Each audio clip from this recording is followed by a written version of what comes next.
প্রিয় অষ্টম শ্রেণীর শিক্ষার্থী বন্ধুরা, আশা করি যে যেখানে আছেন সবাই ভালো আছেন। তো আজ আমরা আপনাদের বিজ্ঞান নিয়ে কথা বলবো। অষ্টম শ্রেণীর আপনাদের আছে, দেখেন প্রাণজগতের শ্রেণীবিন্যাস আছে, জীবের বংশবৃদ্ধি ও বংশগতি আছে, এরপরে ব্যাপন ও বিশ্রামণ প্রচ্ছেদন আছে, উদ্ভিদের বংশবৃদ্ধি আছে, সমন্বয় ও নিঃসরণ আছে, পরমাণু গঠন, পৃথিবী, মহাকর্ষ, রাসায়নিক বিক্রিয়া, বর্তনী ও জলবিদ্যুৎ, অম্ল, ক্ষারক, লবণ, আলো, মহাকাশ, উপগ্রহ, খাদ্য ও পুষ্টি, পরিবেশ, ক্যালকুলাস, প্রাণী শ্রেণীবিন্যাস কয়টা আছে। তো আজ আমরা প্রাণীজগৎ শ্রেণীবিন্যাস নিয়ে আলোচনা করব। তারা বিষয়টা ছবি আছে।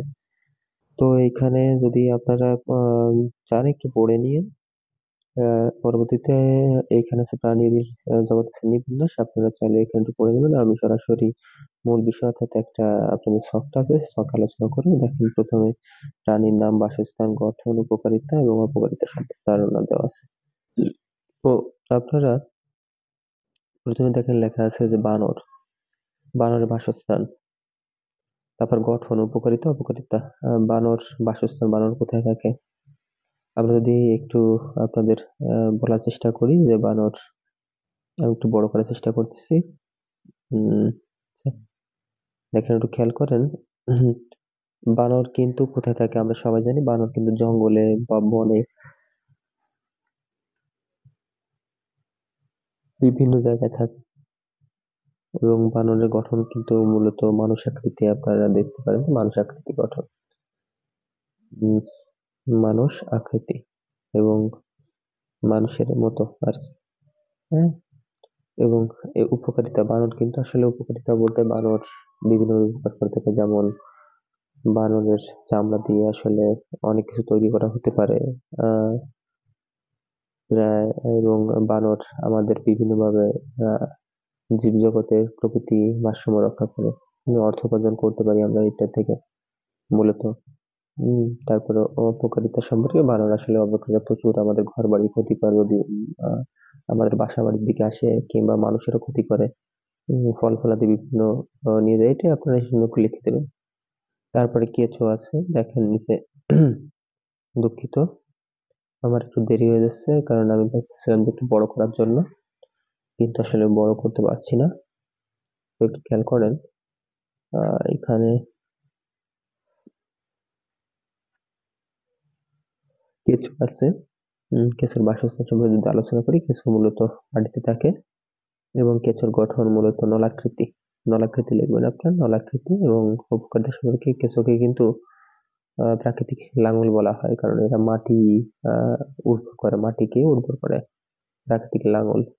এবং অপকারিতা সম্পর্কে, কেঁচোর অপকারিতা তো অবশ্যই আছে, হ্যাঁ, তবে কেঁচোর উপকারিতা সবচেয়ে বেশি। কেঁচোর যে মল, সে মল থেকে কিন্তু জৈব সার তৈরি করা হয় বিভিন্ন জায়গায়। এছাড়া এরপরে ঝিনুক, ঝিনুক কিন্তু মূলত এটা আপনি কি বলতে পারেন, ঝিনুক মূলত পানিতে থাকে অর্থাৎ জলে থাকে। গঠনটা ঝিনুকটা মূলত চ্যাপ্টা আকৃতি, চ্যাপ্টা আকৃতি আপনারা লিখে নিন, চ্যাপ্টা আকৃতি। এবং উপকারিতা বলতে, ঝিনুক আমাদের আসলে বিভিন্নভাবে আমরা ঝিনুকের, বর্তমানে আপনারা জানেন যে এটা খাওয়া হয় ঝিনুক, তবে খাওয়া থেকে এটা আপনাদের লেখার প্রয়োজন নেই, আপনারা লিখবেন ঝিনুক থেকে মুক্তা সংগ্রহ করা হয় এবং মুক্তা সংগ্রহ করা হয়। উপকারিতা এটা আমাদের করে। এবং অপকারিতা সম্পর্কে, ঝিনুকের অপকারিতা খুব কমই, উপকারিতা সবচেয়ে বেশি। এবং পরবর্তীতে আছে দেখেন মাছ। মাছ কিন্তু আমরা সবাই জানি যে মাছ, মাছও জলে থাকে, ও সরি, পাখি, পাখি গাছে থাকে। পাখির গঠন মূলত এটা, পাখি তো বিভিন্ন টাইপের হয়, লম্বা গলা হয়, দুই পা আছে।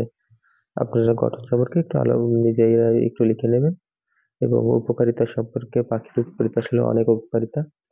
পাখি আমাদের বিভিন্নভাবে সাহায্য করে, যেমন পাখি পরাগায়নে সাহায্য করে, পরাগায়নে। এবং অপকারিতার সময় পাখির অপকারিতাও খুব কম। এবং মাছ হচ্ছে জলে বাস করে, এটা আপনারা লিখবেন যে মাছ চ্যাপ্টা আকৃতি হয়, লম্বা আকৃতি, বিভিন্ন আকৃতি হয়। মাছের উপকারিতাও এবং অপকারিতা সম্পর্কে আপনারা একটু লিখে দেবেন। এই ছিল আপনাদের মূল প্রথম 1 থেকে 4 পর্যন্ত বইয়ের একটা ছক। তো আশা করি আপনারা বুঝতে পেরেছেন, এবং যারা নতুন আছেন তারা চ্যানেলটি সাবস্ক্রাইব করে পাশে থাকবেন, এবং পরবর্তী নতুন ভিডিও পাবেন আশা করি। ধন্যবাদ।